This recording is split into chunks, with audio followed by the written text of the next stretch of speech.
डाळ तांदूळ भिजत न घालता अगदी झटपट दही आणि इनो याचा वापर न करता मस्त सोनेरी कलरचा कुरकुरीत आणि जाळीदार असा डोसा कसा बनवायचा ते पाहणार आहोत. अगदी इन्स्टंट 10 मिनिटांमध्ये मस्त असा हा डोसा तयार होतो आणि त्याच्यासोबतच ओला नारळ न वापरता मस्त चटपटीत फ्लेवरची ही चटणी कशी बनवायची ते पाहणार आहोत. तर त्यासाठी एका मिक्सिंग जारमध्ये येथे मी 1 वाटी गव्हाचं पीठ वापरलेलं आहे, जे आपण नॉर्मल चपाती बनवण्यासाठी वापरतो. त्यानंतर अर्धी वाटी बारीक रवा इथे मी घेतलेला आहे.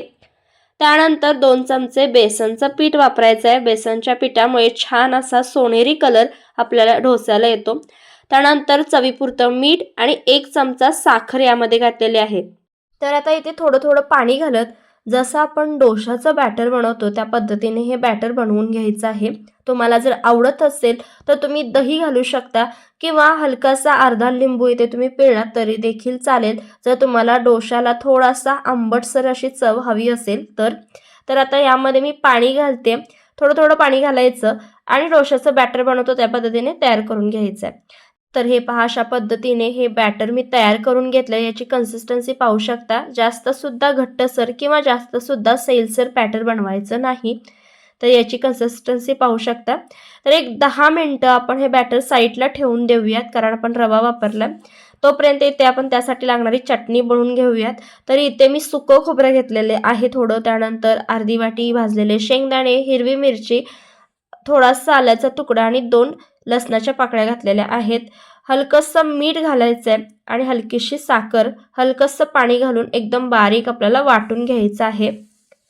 त्यानंतर फोडणीसाठी एक मोठा चमचा तेल गरम करून घेतला. यामध्ये जिरे मोहरी घालायचे. चांगले तडतडले की यामध्ये कढीपत्ता आणि 1 सुकी लाल मिरची यामध्ये वापरले. हिंग घालायचा आहे पाव चमचा आणि आता ही गरमागरम फोडणी आपल्याला मस्त चटणीवर टाकायची आहे.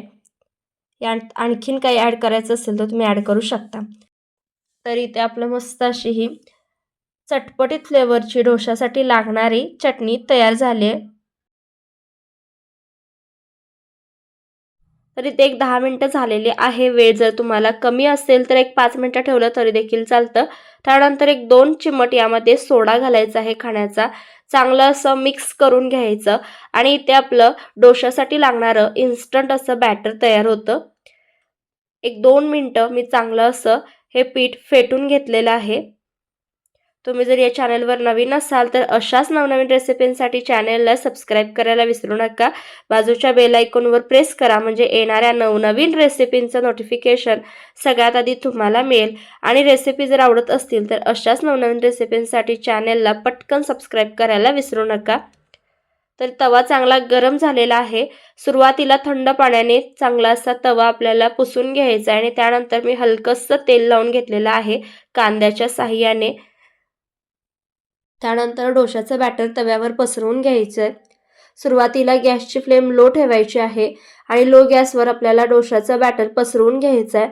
डोशाचं बॅटर पसरल्यानंतर गॅसची फ्लेम आपल्याला हाय करायची आहे.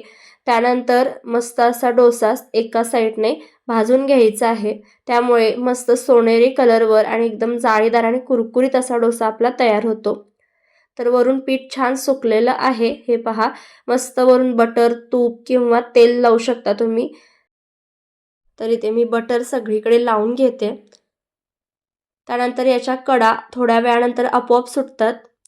तर हे पहा, हाय फ्लेमवर इथे मी सगळीकडून छान डोसा भाजून घेतला आहे. याच्या कडा आपोआप सुटल्या गेलेल्या आहेत, तुम्ही पाहू शकता. आणि मस्त असं सोनेरी गोल्डन ब्राऊन असा कलर या डोशाला आलेला आहे. अगदी इन्स्टंट, झटपट आणि हेल्दी वेमध्ये आपला हा डोसा तयार होतो. एखाद्या वेळेस जर डोस्याचं बॅटर बनवलं नसेल आणि डोसा खायची इच्छा झाली असेल तर अशा पद्धतीने इन्स्टंट आणि पौष्टिक असा डोसा तुम्ही बनवू शकता. हे पहा किती सुंदर कलर आला आहे. तर इथे आपला अवघ्या 10 मिनिटांमध्ये झटपट होणारा गव्हाच्या पिठाचा जाळीदार आणि कुरकुरीत असा डोसा तयार आहे. तुम्हाला ही रेसिपी कशी वाटली कमेंट करून नक्की सांगा. जितक्या जास्त जमेल तितक्या जास्त नातेवाईकांना, फ्रेंड्सना व्हिडिओ आवर्जून शेअर करा. जाता जाता व्हिडिओला एक लाईक आणि अशाच नवनवीन रेसिपींसाठी चॅनेलला सबस्क्राईब करायला विसरू नका.